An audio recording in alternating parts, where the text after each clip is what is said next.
E o Roberto Justus que vai processar um professor porque ele supostamente teria desejado a morte da filha dele. Esse assunto é um assunto que provavelmente, se você estava aí no Twitter, você acompanhou há alguns dias atrás. Eu demorei um pouco para falar sobre isso, porque eu acho que a gente tinha que esperar um pouco a poeira baixar, porque não é um assunto muito tranquilo de ser falado, é um assunto delicado, é um assunto que mistura muitas coisas e um assunto que mexe numa certa areia movediça, né?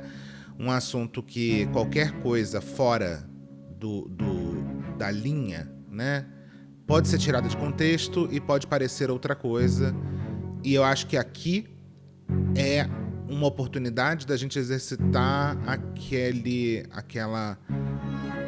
aquela maturidade de argumento que eu tento trazer nesse canal o tempo inteiro, que é a gente entender que uma coisa ela pode ter as suas razões e ao mesmo tempo as suas incoerências dentro da mesma história, né?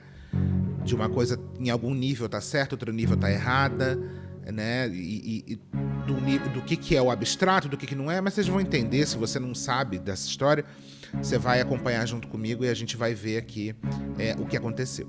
Bem, a notícia foi essa aqui, ó. Rica. Não foi essa, mas foi essa foto que gerou toda a questão. Rica, totalmente fora da minha realidade, Vicky, filha de 5 anos de Roberto Justus e Ana Paula, usa bolsa de 14 mil para combinar look com seus pais. Aí aqui tá a foto, né? Uma foto super bonita da família do Roberto Justus. É o Roberto Justus, a Ana Paula, a esposa dele, e a Vicky, se eu não me engano, essa bolsa que parece uma bolsa da Hermès, né? Uma dessas bolsas que aparecem aqui o tempo inteiro no coisa. Aí aparece aqui a bolsinha, e essa bolsa aqui seria uma bolsa de 14 mil reais. Não sei qual é o modelo dessa bolsa, mas é uma bolsa cara. Obviamente que a gente tem que pensar o seguinte: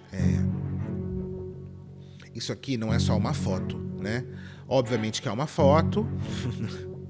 É uma foto que mostra a vida, até porque a Ana Paula é influenciadora, a Ana Paula mostra, né, a família dela e tudo mais, etc. O Roberto Justus também é uma pessoa muito pública, sempre foi uma pessoa profundamente pública, está aí na mídia há muito tempo. Além de publicitário, ele já foi apresentador de programa, né? Tá aí há muito tempo. Até cantor já foi. Né? E a família sempre foi muito pública. E é uma família muito rica, que é conhecida por ser muito rica, né? E a gente sabe muito bem a maneira, o contexto que a gente está. Num país onde a gente, ao mesmo tempo que tem uma desigualdade social brutal, a gente também tem, muitas vezes, pessoas ricas com um pouco de dificuldade de cair.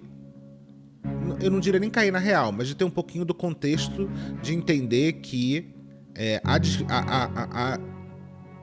a nossa diferença social, né, o abismo social que existe no Brasil, ele não é simplesmente uma questão de força de vontade, como tentam vender o tempo inteiro pra gente. Do tipo, eu cheguei aqui porque eu me esforcei muito, e você, se você se esforçar bastante, você vai chegar até aqui. Essa é a grande ideia que é vendida o tempo inteiro, e que eu acho que, se você já parou para pensar 5 segundos nesse assunto, você sabe que não é verdade. Não é bem assim que funciona. A desigualdade social ela tem outras estruturas que fazem com que o Brasil, o mundo, mas o Brasil especificamente, seja desse jeito, né?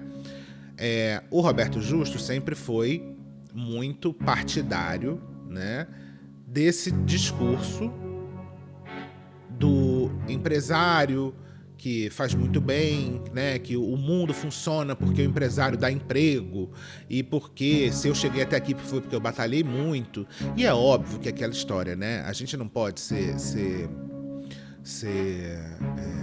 infantil às vezes, porque eu acho que a gente se perde um pouco no debate quando a gente é um pouco infantil nesse lugar, de falar que essas pessoas que têm dinheiro não têm, foram 100% questão de sorte. É óbvio que o Roberto Justus tem o talento dele, tem o esforço dele, com certeza ele trabalha, com certeza as coisas que ele faz, obviamente, multiplicam o dinheiro dele. Agora, é óbvio que não parte do mesmo lugar de uma outra pessoa que pode ter se esforçado muito mais do que ele. A gente sabe que a sorte é uma coisa que prevalece muito nesse sistema, né? Então, no fim das contas, eu acho que tem uma questão, ao mesmo tempo, de... é muito cômodo para ele, né?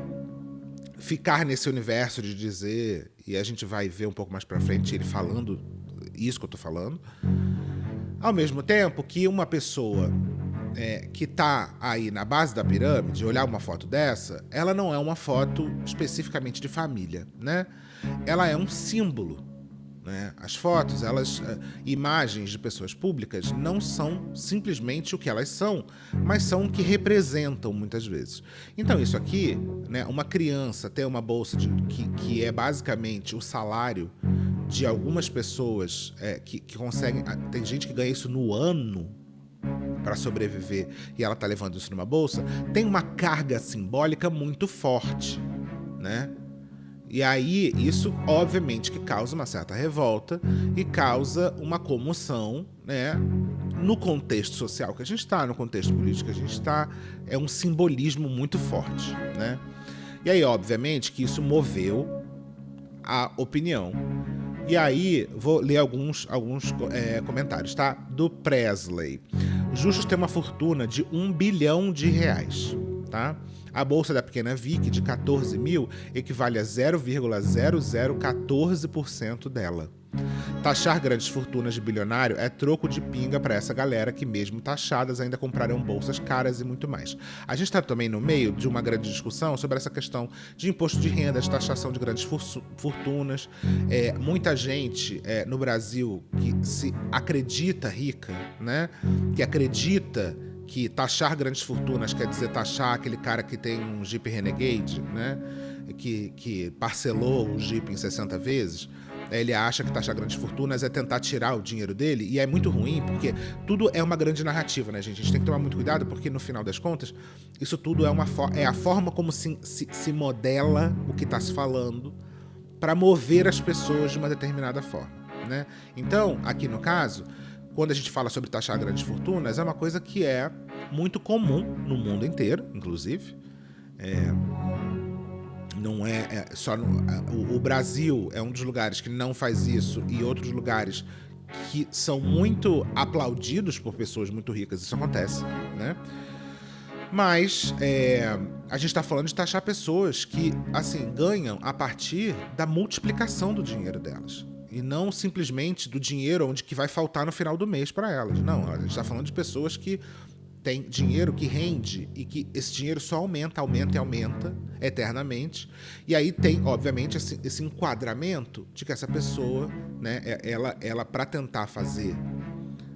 E às vezes até em algum momento eu acho que ela acredita nisso, ela acredita piamente nisso, de que ela é igual a você, que tá aí se esforçando para trabalhar, para ganhar, sei lá, 50 mil reais que seja, que já é uma coisa muito fora da realidade do Brasil, mas você que ganha, sei lá, 50 mil reais por mês, ela tenta se comparar a você, para fazer você sentir que taxar grandes fortunas é querer deixar você que ganha 50 mil com mais dificuldade ainda. A gente não tá falando de uma pessoa que ganha 50 mil, a gente tá falando de uma pessoa que ganha 50 milhões.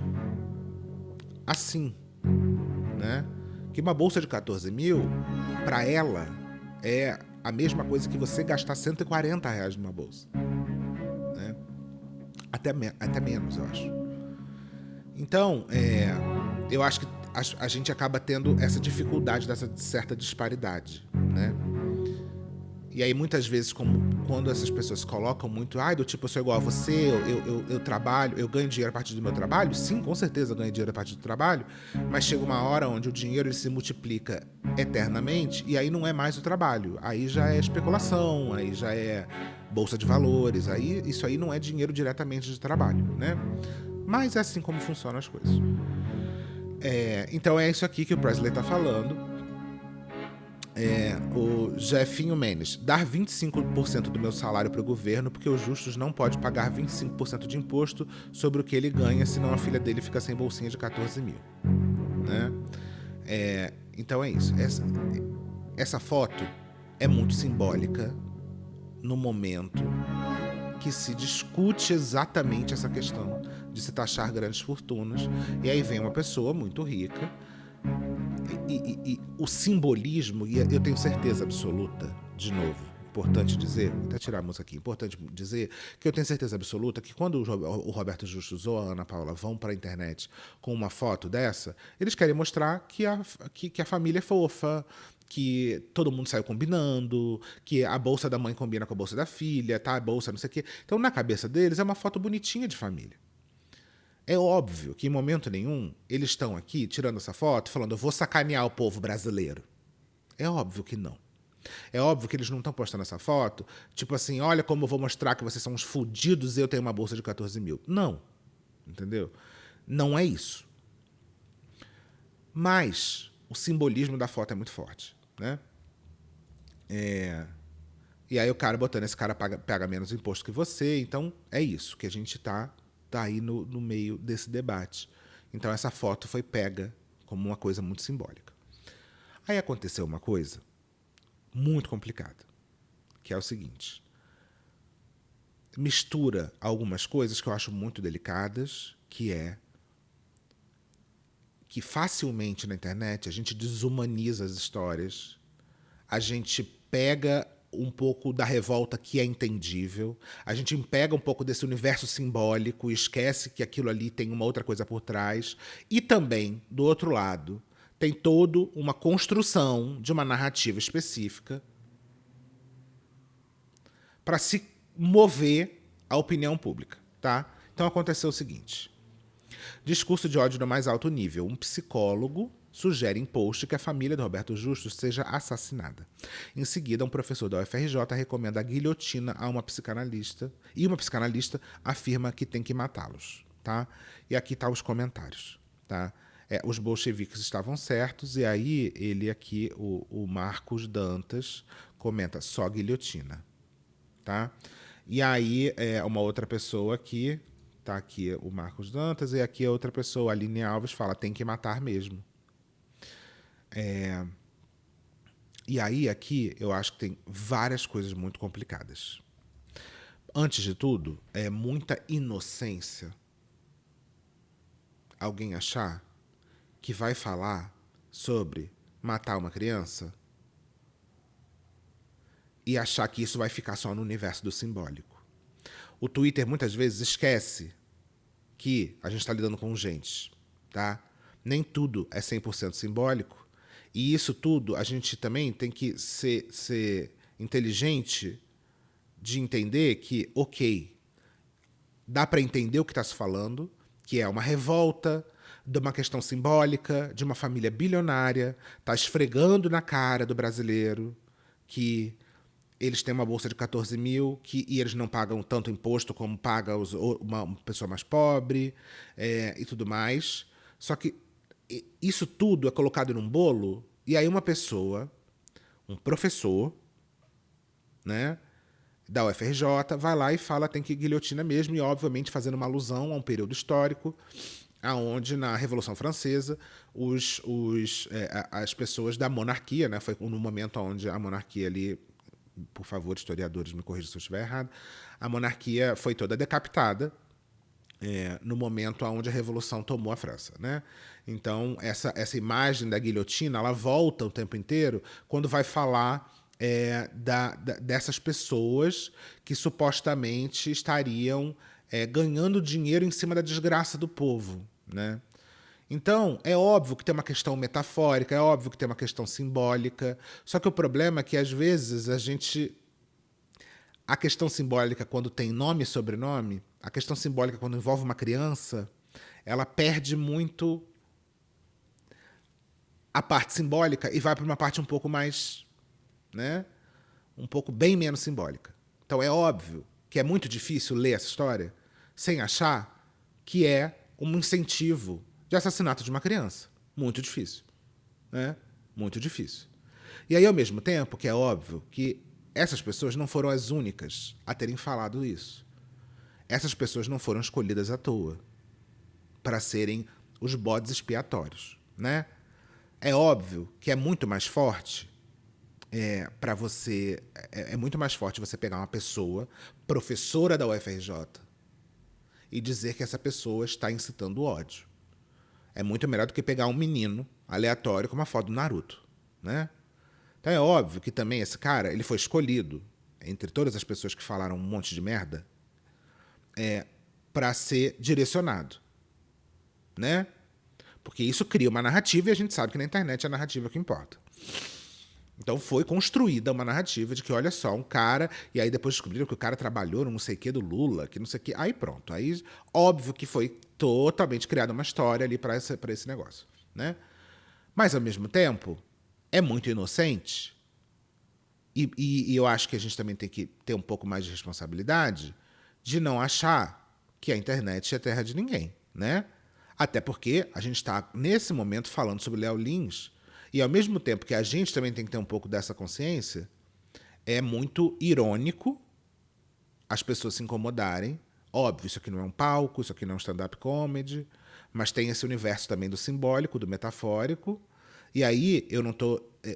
Eu também eu acho tão absurdo as falas do Léo Lins como eu acho absurdo essa fala aqui também.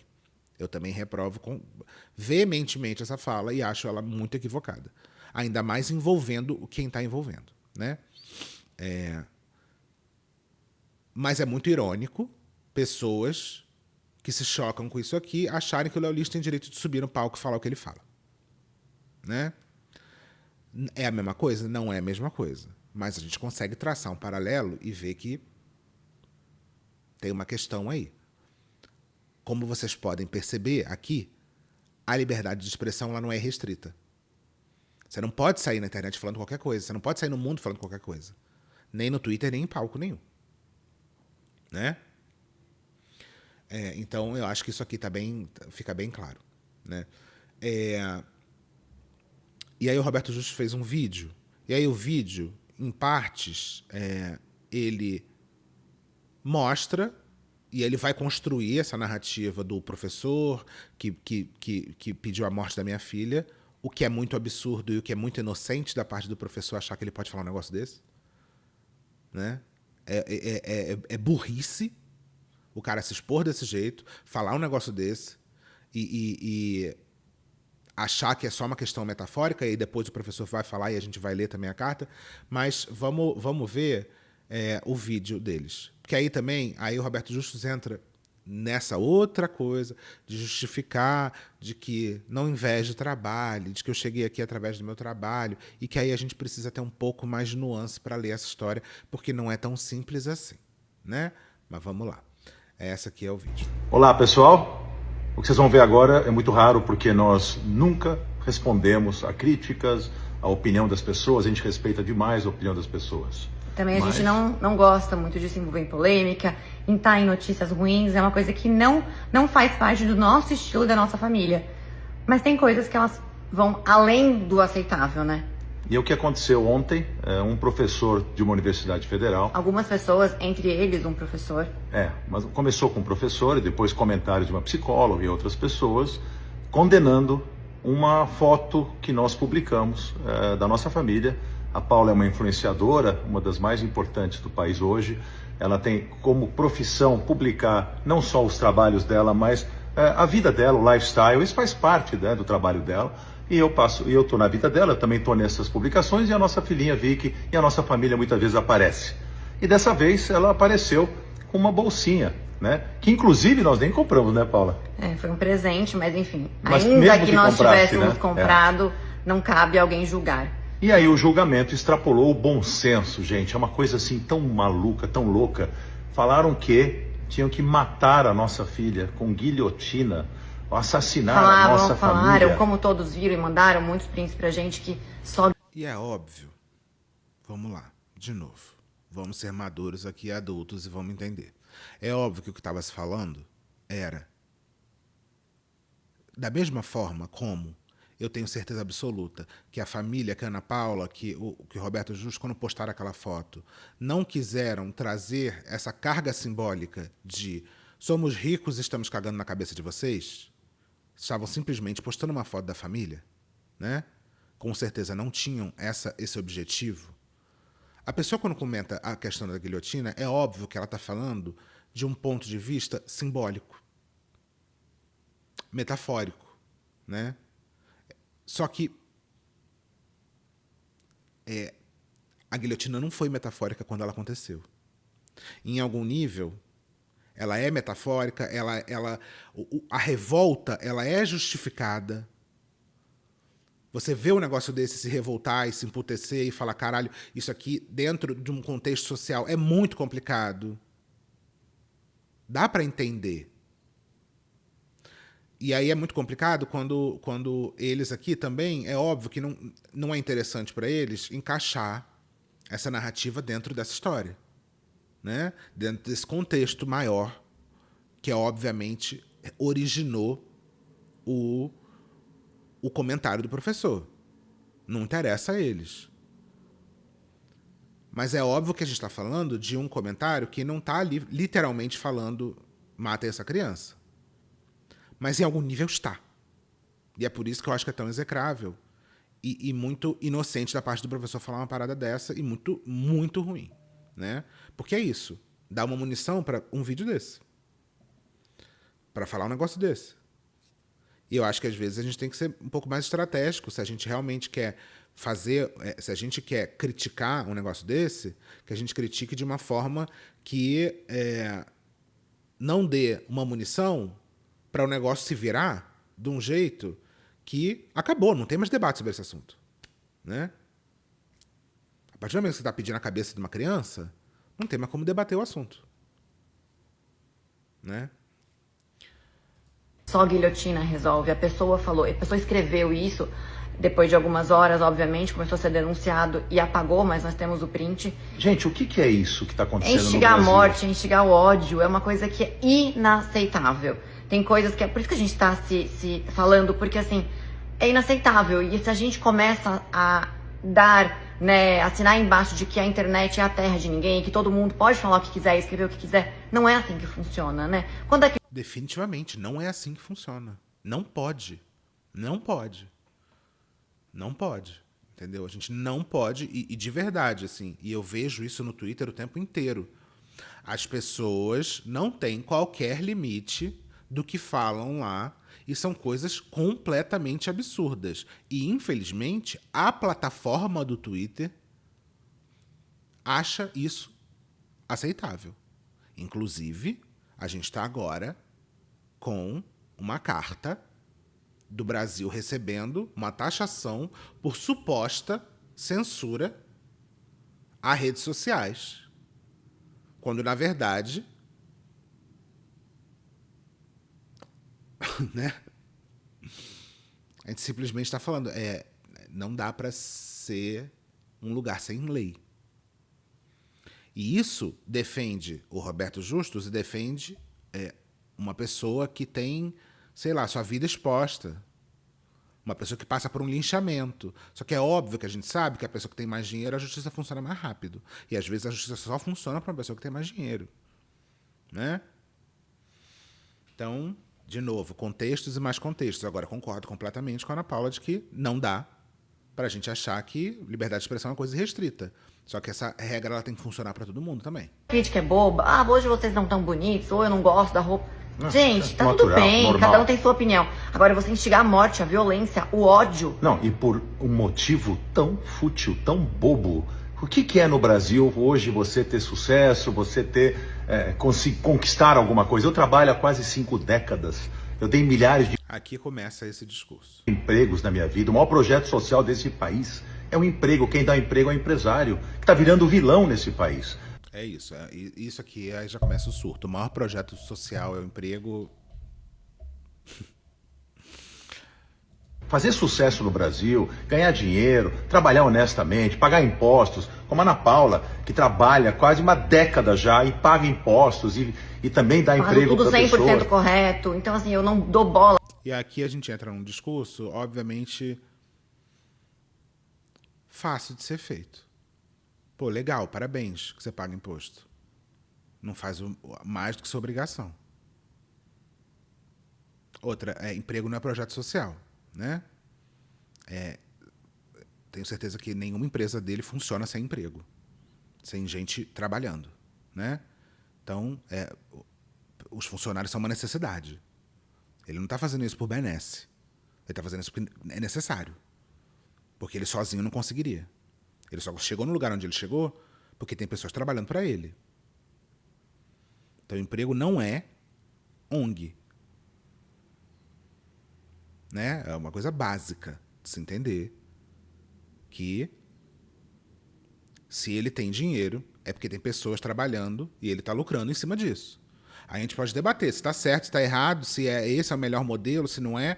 Agora, criar essa história de que os grandes beneficiários do planeta são pessoas que dão emprego é um pouco infantil demais, né? Mas sou uma pessoa anticapitalista, não sei o quê? Não.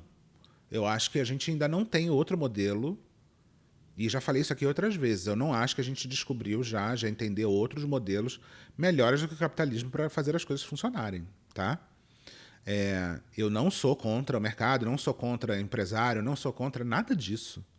Agora, também eu acho que a gente não pode entrar num lugar de fantasia de achar que ali a diferença entre um santo e um empresário é a mesma coisa. Eu acho que aí a gente já está descambando já para um lugar bem complicado. Falar para esses julgamentos quando é de algo que eu estou usando, hoje que eu estou fazendo, porque eu trabalho muito, eu pago imposto, eu ajudo o país.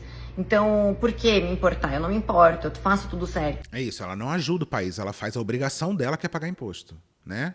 E ainda a discussão é essa, se pessoas muito ricas pagam mais ou menos imposto. Porque a gente sabe que no Brasil, grande parte do imposto é sobre o consumo.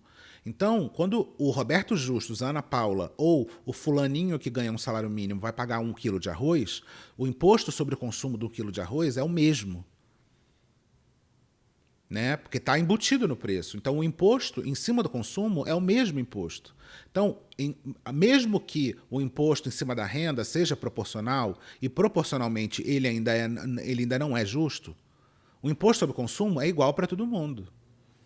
Do arroz ao iPhone, todo mundo paga o mesmo imposto. Então, no final, o imposto cai muito mais pesado no bolso de quem não tem dinheiro. É óbvio. E ninguém pagar imposto está fazendo nenhum tipo de benesse. Não tem uma ajuda. Às vezes, empresários têm um pouco desse lugar de quererem ser parabenizados por fazerem o que é obrigatório, que é não sonegar imposto. Sonegar imposto é crime. Então, não sonegar não é algo que você deve ser parabenizado. Né? Você não está ajudando o Brasil pagando imposto. Você está fazendo o mínimo, que é isso que é preciso fazer. Né? Então, esse discurso é muito complicado. Mas nada justifica você chegar na internet e falar que você quer a cabeça de uma criança. Porque é isso, quando a gente chega nesse lugar, a gente não consegue mais debater nada. Mas o ódio e essa coisa, o que ele fez, e assim, sabe o que mais? Fiquei muito chocada, e eu falei isso, é vindo de quem? De um professor, de alguém que é corresponsável. Aí a gente chega nesse lugar da tipificação da pessoa que falou. A gente sabe que não foi só ele que falou, mas é óbvio que ele é o melhor personagem para ser puxado nessa história. Pelo futuro do nosso país. Jovens, uma pessoa dessa escreveu um negócio desse. Uma pessoa então, assim, incitando não dá pra a violência, aceitar. um professor universitário que devia dar exemplo para os jovens, que devia ensinar os jovens, ele joga um tema de uma forma tão desproporcional, tão inaceitável, cometendo tão um crime, ridícula. porque é um crime. E é o seguinte, essa luta de classes, né, em que o Brasil está se transformando, toda a sociedade tem a classe alta, a classe média, a classe baixa, todo mundo torce demais, né? E nós empresários fazemos o possível para gerar oportunidades para que esse desequilíbrio social se resolva. Agora, não é nossa culpa, se a gente vai atrás, a gente luta, que a gente... O que faz exatamente? Um discurso bem vazio, assim, um pouco, mas tudo bem. De novo, emprego não é caridade.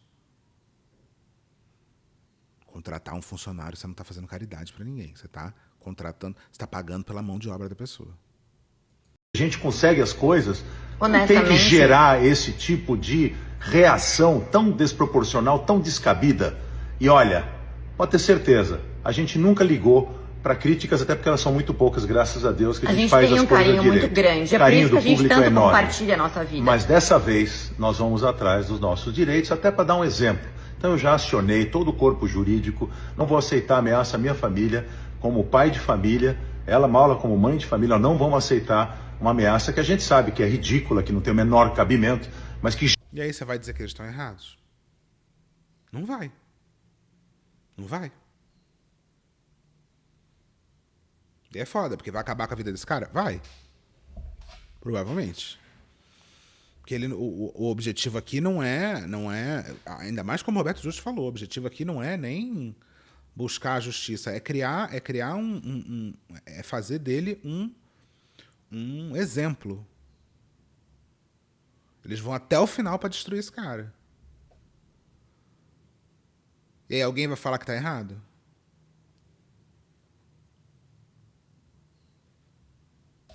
Então tem umas paradas que não dá, gente. Não dá de verdade, assim. Eu acho que a gente tem que ser um pouco mais racional e lembrar que o Twitter não é terra de ninguém, a internet não é terra de ninguém, né? A quantidade de comentário que eu vejo, que é absurdo, que é fora totalmente da realidade, é muito bizarro, assim. É muito bizarro. As pessoas, elas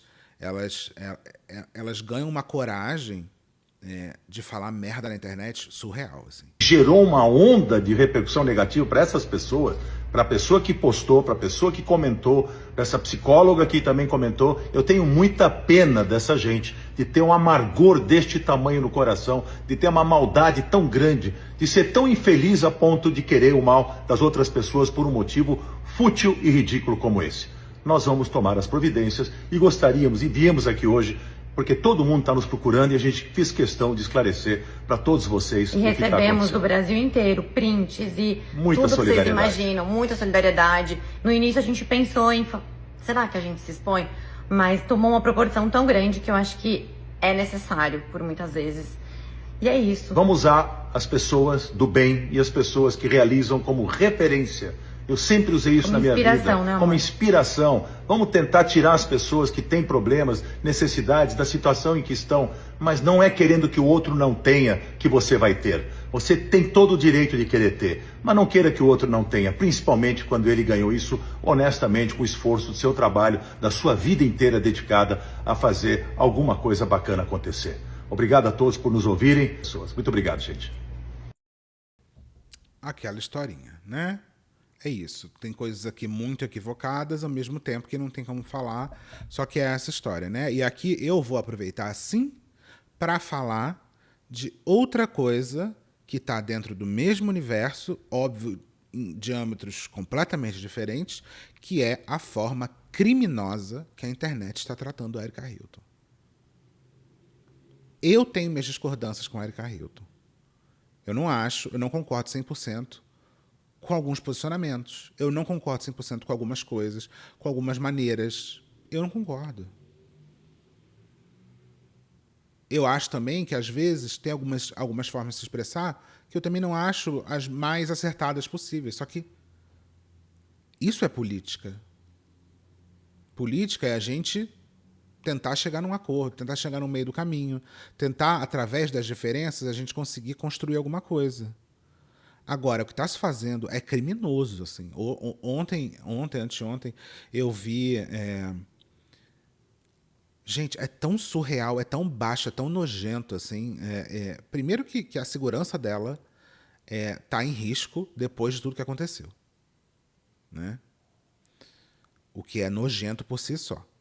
Uma travesti já não é ameaçada o suficiente, e obviamente que ela está numa posição hoje de muito privilégio, e de repente volta a ela a ser ameaçada, né? Eu vi ela falando sobre a morte de um menino e a quantidade de imbecil falando, Érica, mas gay branca não era privilegiada? É surreal a maneira como as pessoas estão tentando só simplesmente jogar as suas frustrações e as suas ignorâncias na internet, achando que essas são coisas bobas, que um tweet é uma coisa boba, que uma fala é uma coisa boba, que não dá em nada. Como se desse para comparar um caso absurdo de homofobia de um menino ser assassinado com uma fala que pode ter sido exagerada e mal colocada, que pode ter sido colocada num momento que talvez não tenha sido o melhor de todos, mas que é coerente.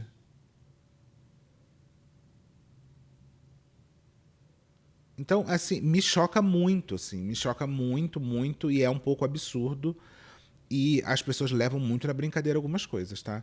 Vamos ver alguns vídeos comentando esse empregos vídeo. E gera renda. E a gente tem que tomar muito cuidado sobre isso. Tem uma coisa que tem a beça no Brasil, eu não sabia, é pobre defensor de rico, né? Esses dias atrás viralizou uma notícia de que a filha do Roberto Justo estava usando uma bolsa de 14 mil reais. Eu fiz um tweet que até saiu um pouco da bolha, teve gente falando, você é invejoso, você não é isso, você quer punir riqueza. E o Justus foi fazer um vídeo de 5 minutos falando, explicando as coisas dele, o lado dele, papapá. E ele falou uma coisa que chamou muita atenção, né? Que ele disse que o empresário, ele gera empregos e gera renda. E a gente tem que tomar muito cuidado sobre isso, porque a gente precisa entender que na economia a gente não gera renda e emprego, a gente absorve uma demanda. Então ele tem empresas no ramo da construção e também da comunicação. Ambas partes precisam ter uma demanda para serem correspondidas, que senão a empresa dele não existiria. É a mesma coisa que falar para fazer, por exemplo, abrir uma empresa de ornamentação de bananeira ou adestramento de peixe beta. Se eu monto isso, eu vou gerar riqueza? Lógico que não. Quando a gente coloca nesse patamar, precisa lidar com a melhor das formas, ou talvez passar a mão por cima, ou não questionar a riqueza dessas pessoas, a gente desconsidera, inclusive, que boa parte desses bilionários conseguiram exatamente estar onde estão por conta de auxílios governamentais, seja com pesquisa, seja com incentivo fiscal, e também de exploração de trabalho. E quando a gente está falando de exploração de trabalho, não é aquela, te bata nas costas do filho da... Não, é a questão, basicamente, de extração de valor. Inclusive, tem um grande bilionário, Warren Buffett, que reconhece que boa parte do patrimônio dele foi formado por extração da sociedade. Não necessariamente por conta de trabalho ou porque ele se esforçou a mais. Aqui a gente tem que fazer uma repartição muito clara em relação... É aqui isso que eu falei ali no início, né? Você tem que entender que, sim, você na sua casa, o seu dinheiro vem a partir do seu esforço. Do quanto você se esforça, do quanto você trabalha, você está vendendo a sua força de trabalho para alguém e essa pessoa está te pagando a partir disso. E aí você esquece que nem todo mundo está nesse modelo. Para você acumular um dinheiro gigantesco, do nível de 1 bilhão de reais, esse dinheiro já não vem mais do trabalho. Sim, ele pode originalmente ter saído do trabalho, mas hoje ele já se multiplica a partir de uma outra lógica, de uma lógica da especulação, de uma lógica da multiplicação em cima de investimento,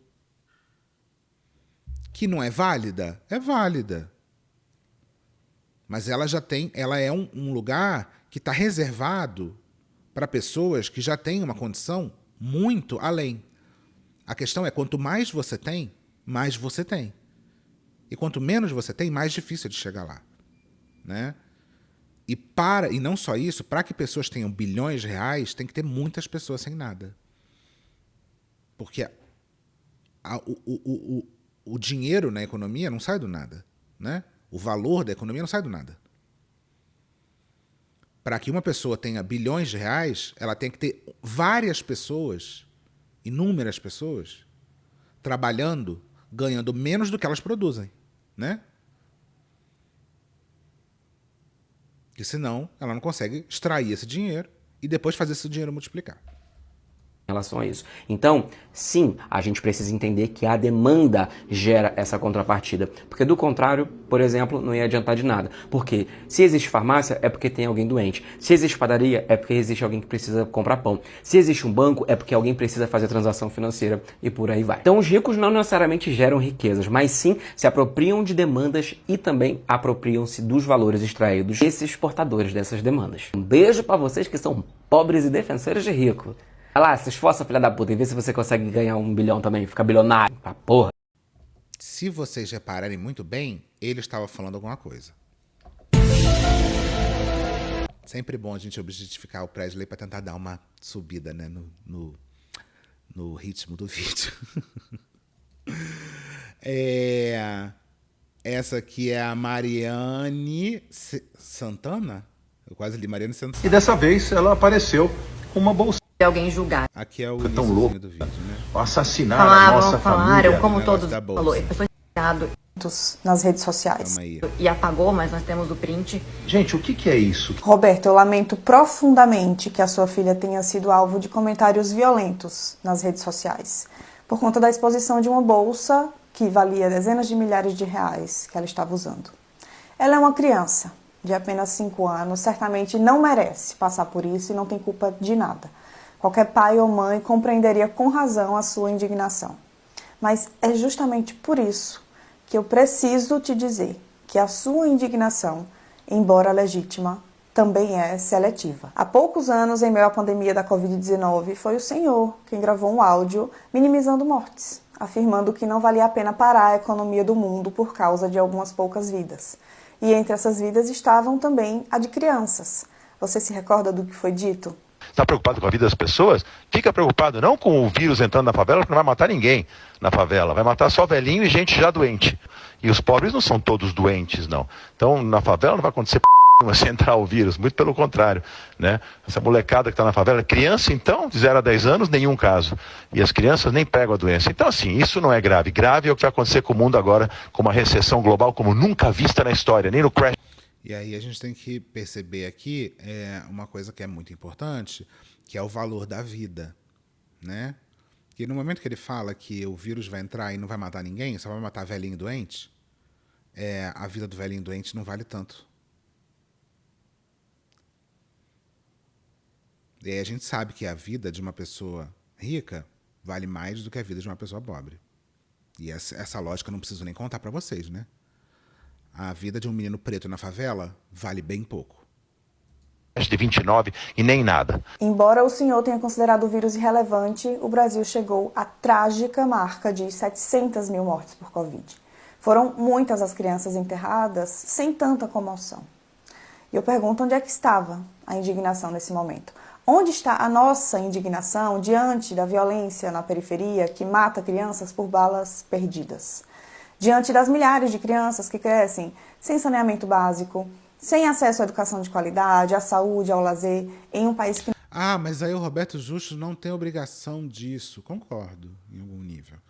Ele não é o governo. Quem tem que resolver isso é o governo. Concordo. Que são as coisas normalmente faladas disso. Mas, por isso que a gente tem que entender a questão simbólica do negócio, né? Da revolta. E dele também se colocar como sendo, como ele ganhar dinheiro com as empresas dele, seja uma benesse para o mundo. É nesse lugar que a gente tem que entender que existe uma certa incoerência. Ele tem a obrigação de resolver o problema do saneamento básico? Não tem. Se bem que muitos bilionários hoje percebem um pouco da responsabilidade que têm por terem acumulado tanto capital, né? Tantos deles hoje tentam usar um pedacinho do dinheiro para tentar fazer alguma coisa que realmente mude a vida das pessoas e que não seja só a minha grande benesse é dar emprego. O grande programa social desse Brasil é o emprego. Que normaliza essa exclusão social. Eu não defendo de forma alguma nenhum ataque contra a sua filha. Pelo contrário, eu acredito que todas as crianças deveriam ser protegidas. A sua e também a daqueles que não podem pagar por advogados e janelas blindadas. Mas para isso é necessário discutirmos seriamente o abismo profundo de desigualdade social em que vivemos. Segundo dados da Unicef, mais da metade das crianças e adolescentes brasileiros vivem em pobreza multidimensional, ou seja, não têm acesso a direitos básicos. E isso não é por acaso. É fruto de mecanismos históricos que permitem uma gigantesca concentração de renda e de oportunidades nas mãos de poucos, a exemplo das isenções e dos privilégios fiscais que bilionários recebem. Diferente do que você parece acreditar, o problema das pessoas não é com o seu sucesso financeiro, não é com a bolsa da sua filha, não é com a sua família, certamente. E não é com ele diretamente, porque é isso, quando a gente está falando de uma questão simbólica, a gente está falando de uma revolta com uma desigualdade. E não especificamente com a figura do Roberto Justus, mesmo que ele seja uma pessoa polêmica, né? Mas é isso. Eu acho que quando você cria uma narrativa e joga isso no colo dele, é óbvio que ele vai matar no peito, óbvio, né? E aí a gente tem que estar aqui falando o óbvio, de que ninguém está torcendo para uma criança ser assassinada. Né? O que deveria ser o óbvio, talvez. Realmente não é com a sua filha que é a mais inocente dessa história. Sua vida pessoal não interessa ao público.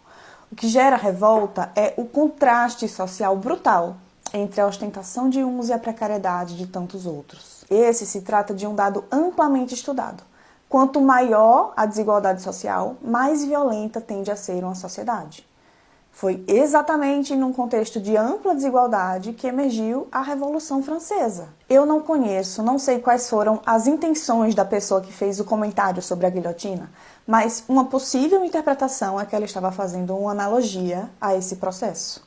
A Revolução Francesa foi feita... Uma analogia muito infeliz, diga-se de passagem. ...por liberais, por grandes comerciantes, grandes empresários da época, que usaram a guilhotina como instrumento para derrotar os antigos monarcas. Isso é de conhecimento histórico geral, e você deve saber disso. Então, nesse sentido, Roberto, que bom que você se indignou, porque agora talvez consiga imaginar o que sentiu uma mãe da periferia ouvindo aquele seu áudio durante a pandemia. E uma coisa importante também que ela estava falando, estava pensando, é importante dizer que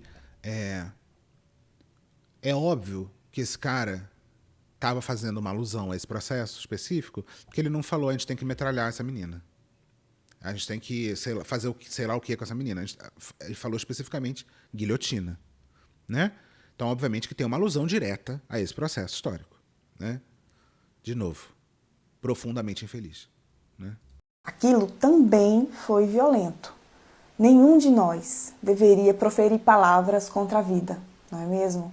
Deveríamos repensar o tipo de sociedade que estamos criando, não acha? Eu compartilho da sua indignação, mas eu penso que ela só faz sentido se você enxergar para além dos seus próprios privilégios. Eu gostaria de viver em uma sociedade sem ataques de ódio na internet, mas também sem exploração e sem miséria, com mais igualdade e justiça social. Por fim, essa minha espécie de carta aberta expressa uma opinião crítica fundamentada em declarações publicizadas.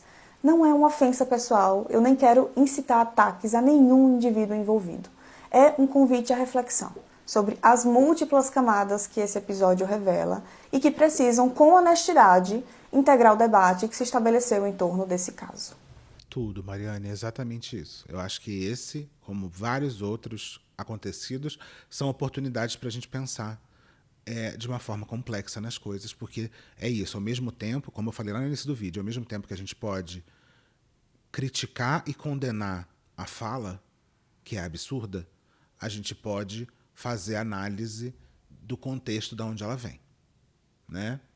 A morte. Vamos falar da Andressa. Se você acha legal ou engraçado tacar hate ou desejar morte a uma criança simplesmente pelo fato dela estar utilizando uma bolsa de luxo, eu sugiro ajuda psicológica para você mesmo. Ah, mas a criança é filha de não sei quem que é rico. Foda-se. Ah, mas a gente vive numa sociedade extremamente desigual. Mas você tem que detestar a sociedade que é extremamente desigual. Você tem que detestar o capitalismo. É isso que você tem que detestar.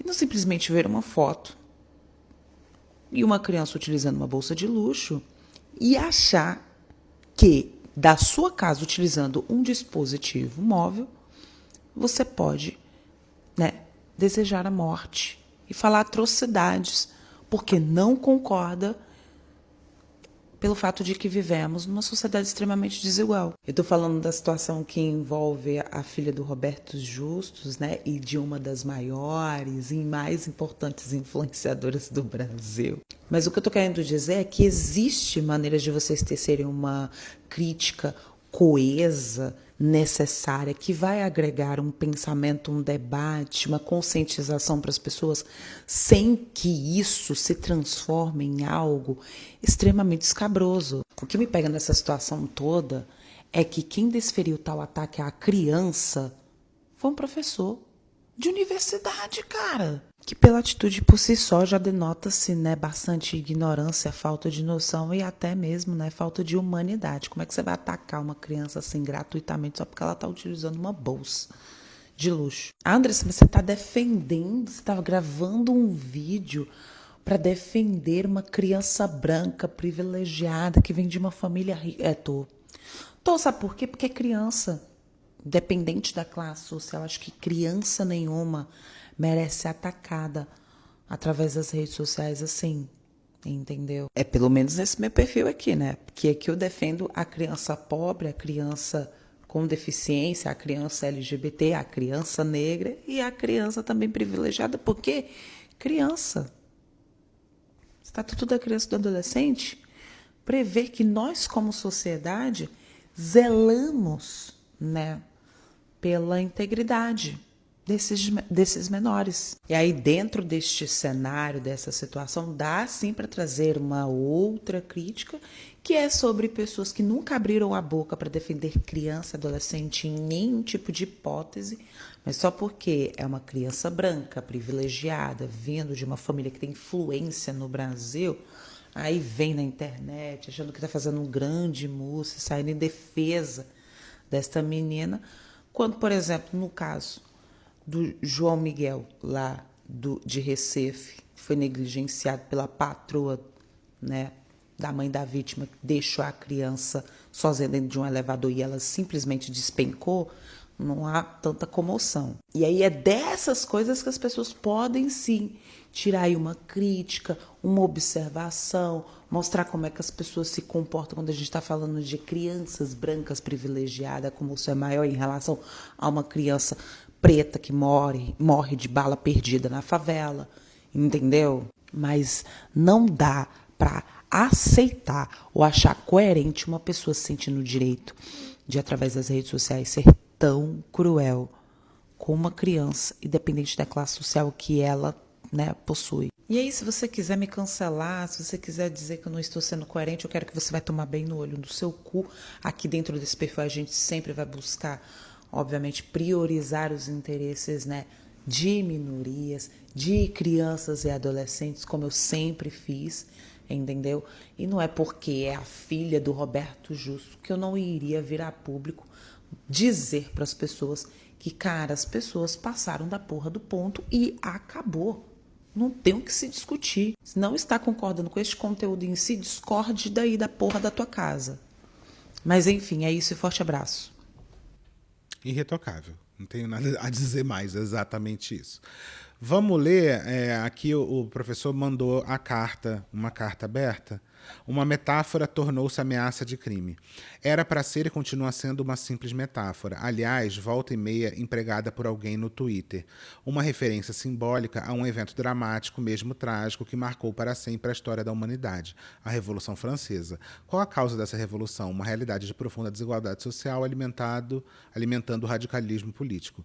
Uma imagem, repito, imagem, print, chegou-me do jeito aleatório que chega no X, no Twitter, acompanhada de um comentário de pessoa com a qual volta e meia troco mensagens pelo Twitter, fazendo referência a outro fato histórico, pelos mesmos motivos igualmente violento e dramático. Eu, inspirado na famosa frase de Maria Antonieta, se não tem pão, como biscoitos, que não é da Maria Antonieta essa frase, respondi com a dita metáfora. Entendo ser um símbolo dramático que nos alerta a todos da tragédia que se pode seguir a tanta insensibilidade social. Assim, tá um texto bem confuso para tentar dizer que, na verdade, foi só uma do tipo, eu não vi nem quem era, nem sabia direito, uma pessoa que eu converso meteu essa e eu fui lá e acabei entrando na onda. É isso que está escrito aqui. Está bem confuso o texto, mas é isso que está escrito. Senhor Justus, nem de longe, em momento algum, passou pela minha cabeça fazer qualquer ameaça pessoal ao senhor, sua esposa ou sua filha. Isso seria um absurdo. E isso também eu acho que dá para entender. Dá para entender que realmente é isso. Achou que no meio de uma bobagem, de uma troca no Twitter, a pessoa foi lá e meteu uma coisa mesmo, do tipo, foda-se, tô aqui na minha casa, tô falando besteira mesmo. As pessoas têm que ter um pouco mais de responsabilidade, né? Aos 77 anos de idade e vida realizada, felizmente sem motivos para complexos ou ressentimentos, sei muito bem, política e eticamente, que não resolvemos nossos graves problemas sociais, que o senhor claramente não ignora, através de violência social, muito menos individual. É foda, porque Não parece isso que reflete o comentário. Mas tudo bem. Porém, temo que se concretize o vaticínio cantado por Wilson das Neves em seu samba: no dia em que o morro descer e não for carnaval, ninguém, inclusive eu, vai ficar para o desfile final. Lembrar aquelas tragédias históricas pode servir, gostaria que servisse, para alertar a todos quanto às situações que só estimulam nas mentes mais simplórias as explosões de raiva. Eu não sei aqui também, eu acho que em algum momento ele está tentando falar que ele meteu o negócio da guilhotina para dizer, olha, gente, eu estou fazendo isso aqui como quase uma metáfora, dizendo que olha que absurdo que aconteceu e olha como a gente não deve repetir. Eu acho essa aqui um pouco mais difícil de engolir. Eu acho que a parte do era só uma coisa que foi meio sem pensar, até dá para entender. Essa aqui, esse parágrafo que diz do tipo, olha, estou tentando, através do meu comentário, estou tentando alertar em mentes mais simplórias, né, que às vezes a gente explode de raiva e que a gente não deveria fazer isso. Eu acho que aqui forçou um pouco a barra. Eu acho que isso aqui não está escrito. Eu acho que isso aqui não está ali. Mas tudo bem. Repito, não tive, não tenho, não passou pela minha cabeça ameaça à sua família. Isso eu acho coerente também. Mas se por obra desses incontroláveis fatores próprios da internet o post lhe chegou ao conhecimento e causou-lhe tantas e compreensíveis preocupações, peço sinceramente que me desculpe. É isso. Eu acho que essa parte aqui é um pouco incoerente, tentou meter de que tentei conscientizar as pessoas do ódio, e eu não acho que isso está ali, mas o resto do tipo, foi mal, tava doidão, até dá para entender, né? E aí eu acho que é uma lição de que qualquer coisa feita publicamente precisa ter responsabilidade, né? Você dá um comentário desse numa foto pública e você falar isso achando que você está no conforto da tua casa batendo um papo entre teus amigos no sofá, é complicado. Né? Bem complicado. E aqui tem uma fala da UFRJ, inclusive. O professor Marcos Dantas Loureiro é docente aposentado pela UFRJ desde o ano de 2022. As postagens publicadas pelo mesmo em suas redes sociais digitais expressam suas opiniões pessoais. A Universidade Federal do Rio de Janeiro e a Escola de Comunicação da UFRJ repudiam qualquer tipo de expressão de pensamentos que incite a violência ou agrida a terceiros. A UFRJ é uma instituição historicamente comprometida com a construção de um projeto de nação através do conhecimento da ciência. Baseia-se na defesa dos valores humanistas, na educação, na democracia e no diálogo em prol do Brasil.